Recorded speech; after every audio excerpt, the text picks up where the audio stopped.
My own wasn't quite as sad, although close. Back before my wife and I married, we went out for a couple years. Then, with no reason, she wanted to see other people, and maybe get back together later. I was destroyed, and I threw myself into my work instead. A year later, the guy she traded me with cheated on her, and they broke up. She contacted me, but I refused to talk with her. She went back to him, and they stayed together for a couple more months, and he cheated again. This time, they parted for good, and she attempted to contact me yet again. And for a second time, I refused to speak to her. She had wounded me deeply, and I couldn't forget it. She went on to another guy, and they were together for 6 months or so before he began to become pretty physical with her, leaving bruises. Unfortunately, I went to a party and ended up hammered, and she and I somehow ended up back together. I'm not saying all was as it was before, far from it. I still loved her, but I have to admit, I didn't trust her totally. With good reason, it seems. We dated for over a year, after which we got married, and she moved in with me. My house was free and clear. My grandparents had given it to me as a gift when I graduated from college. It was small, but it was a rental of theirs and out of the way, about 10 miles from town on a dusty old road. It was perfect for me. We both decided to wait for at least 3 years before we start having kids. Our marriage was perfect for the first 2 years, and I could have sworn we were fine. Then it happened again. Instead of leaving me, though, she brought in someone else. Without my approval, which I'm sure she knew.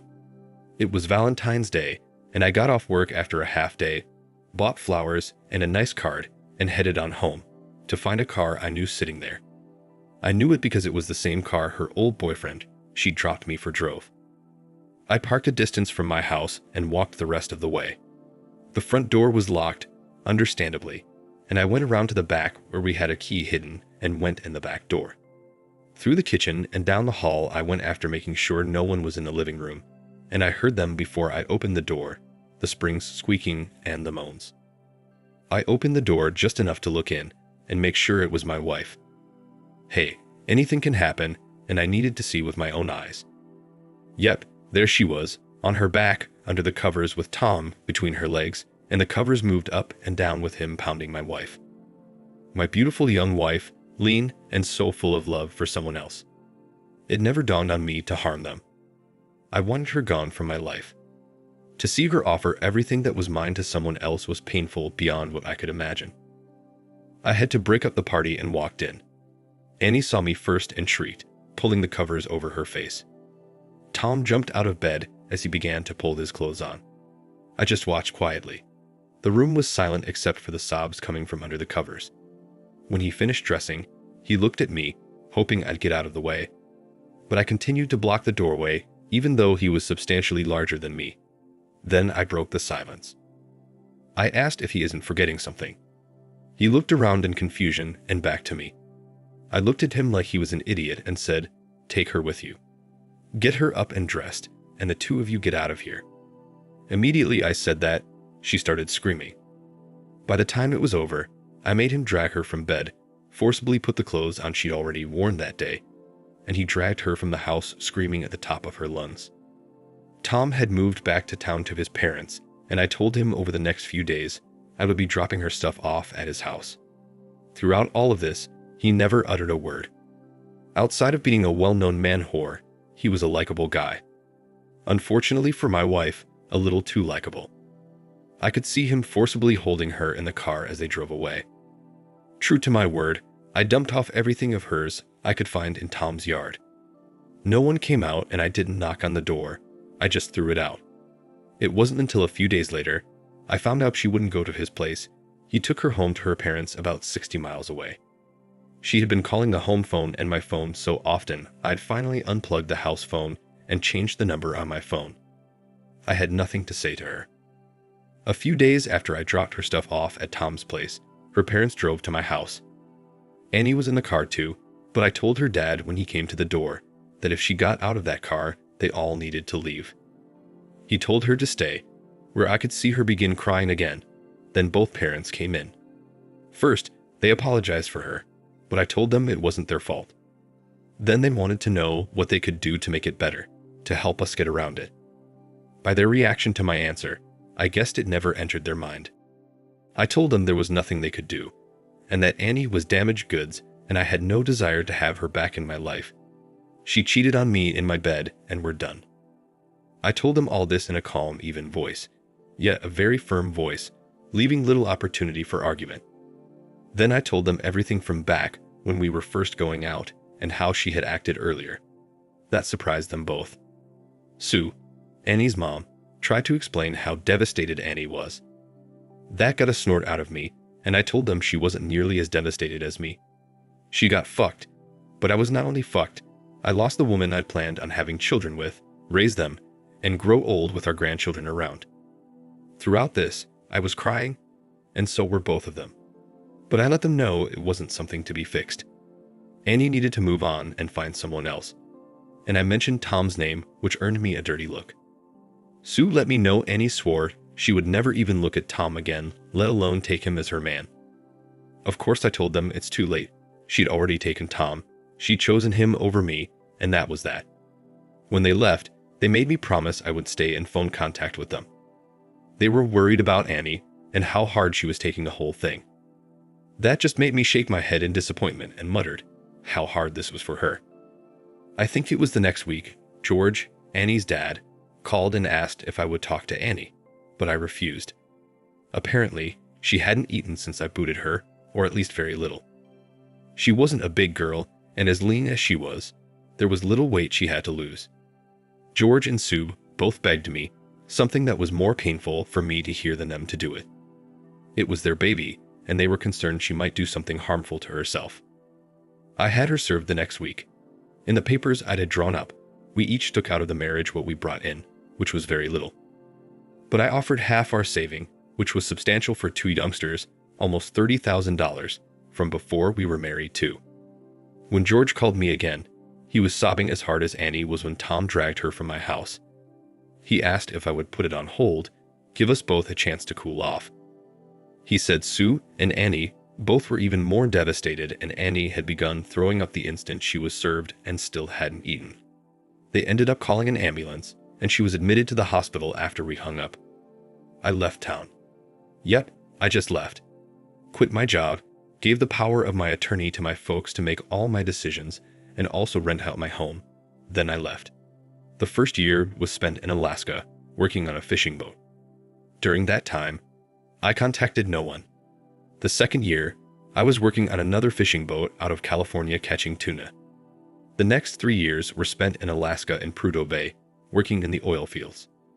In 5 years, spending no money, banking it all, I made a huge sum of money, made bigger yet by investing wisely, something my Prudhoe Bay employer made available to us all.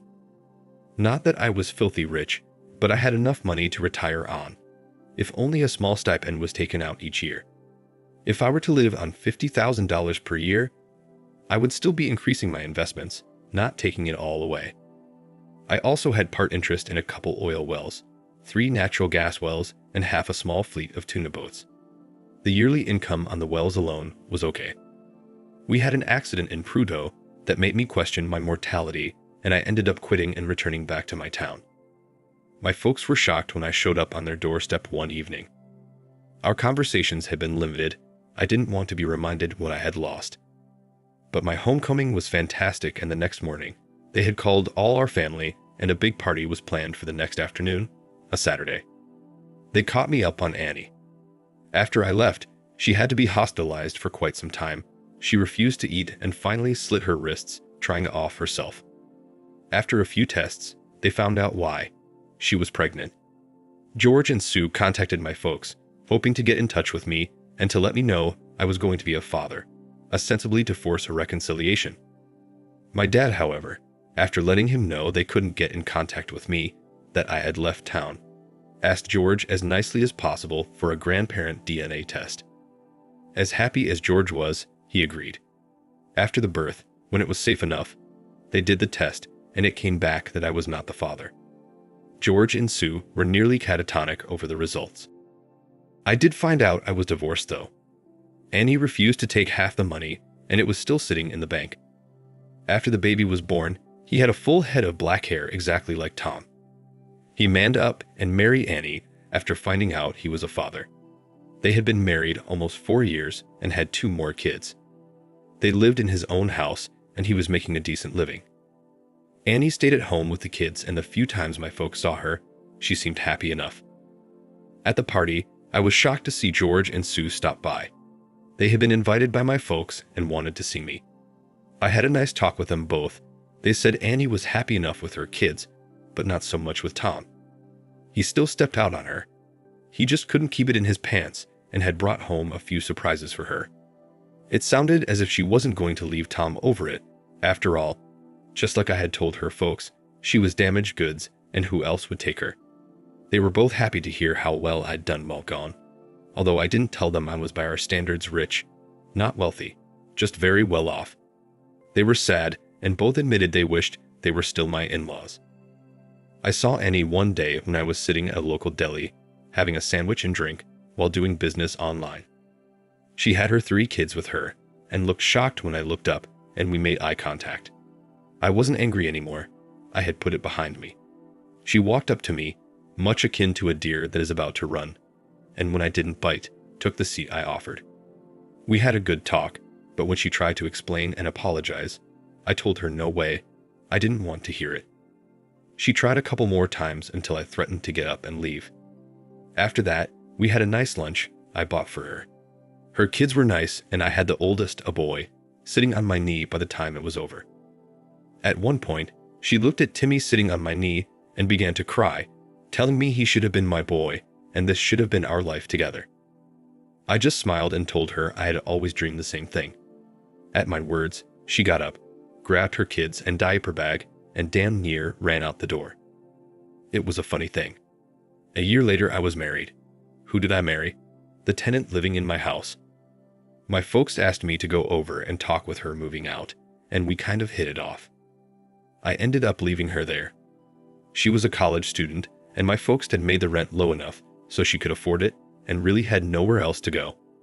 We began to go out, and after a few months, we knew it was true love. I didn't ask for a prenup. Perhaps I should have, but I didn't. You see, Janny didn't know she was marrying a well-to-do man. I wasn't the wealthiest, but I wasn't broke either. I had things going on for me financially. She thought I was just going from job to job across the country and didn't have anything to show for it. Hell, I was living at home with my parents. After we'd been married a few months and I still wasn't looking for a job, she finally came to me with a worried look, wondering if I was planning on it. Her biggest concern was that I might leave for a long-term job, leaving her alone for long periods of time. I really had fun when I sat her down and began explaining I'd put a little money away I was planning we could live on. Of course, she was worried about what we'd do when it ran out. She had her teaching certificate, but hadn't found a job nearby, although she found we're going to have us moving quite a distance. The look on her face was priceless when I took a piece of paper, wrote a number on it, and then turned it over face down. She hadn't seen what it was and asked what I was doing. After I told her it was how much was in my checking account, and I thought it might get us by for a while, she tentatively asked if she could see it. I hemmed and hawed, acting like I was worried. Then I slid it over, and she slowly turned it over, looking up at me in surprise. She was excited to know I had such amount in my checking account. Although our house was small, at least we didn't have a house payment, and even though I didn't have a car or truck yet, her little car was paid for. We went out to celebrate the worry that she felt lifted from her shoulders. A week later, she was waiting when I came in from where I had been working in the garden out back after she called for me. She had checked the account and asked me to contact the bank, saying someone had made a mistake and had deposited some money in our account. When I chuckled, she looked puzzled. When I told her it was an automatic deposit since it was the first day of the month, she seemed even more puzzled. She left me and went for a walk, saying she needed to be alone. When she got back, she found me back in the garden and sat down. She watched for a bit, and I finally sat back and took a good look at her. I could tell shock was still in open display. That evening, we went out to dinner.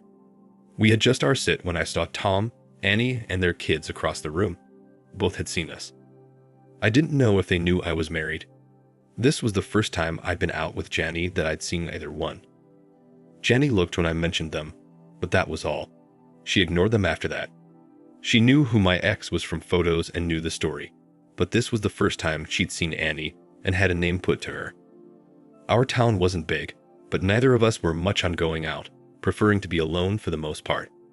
Before our food came, Jenny stood and excused herself to the restroom, and it wasn't until our food came that I realized Annie wasn't sitting with her family. That worried me. Jenny wouldn't do anything, but I guess she wanted to meet the ex. Jenny never said anything but looked a little smug when she returned. I glanced over and saw Annie sit down with her family, and it looked like she'd been crying.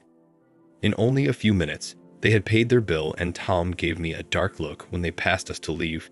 Tears were still running down Annie's face when she walked by without acknowledging me. Jenny confessed to seeing Annie leave for the restroom and couldn't resist going in and having a talk. After introducing herself, she just told Annie she would never know what she'd thrown away.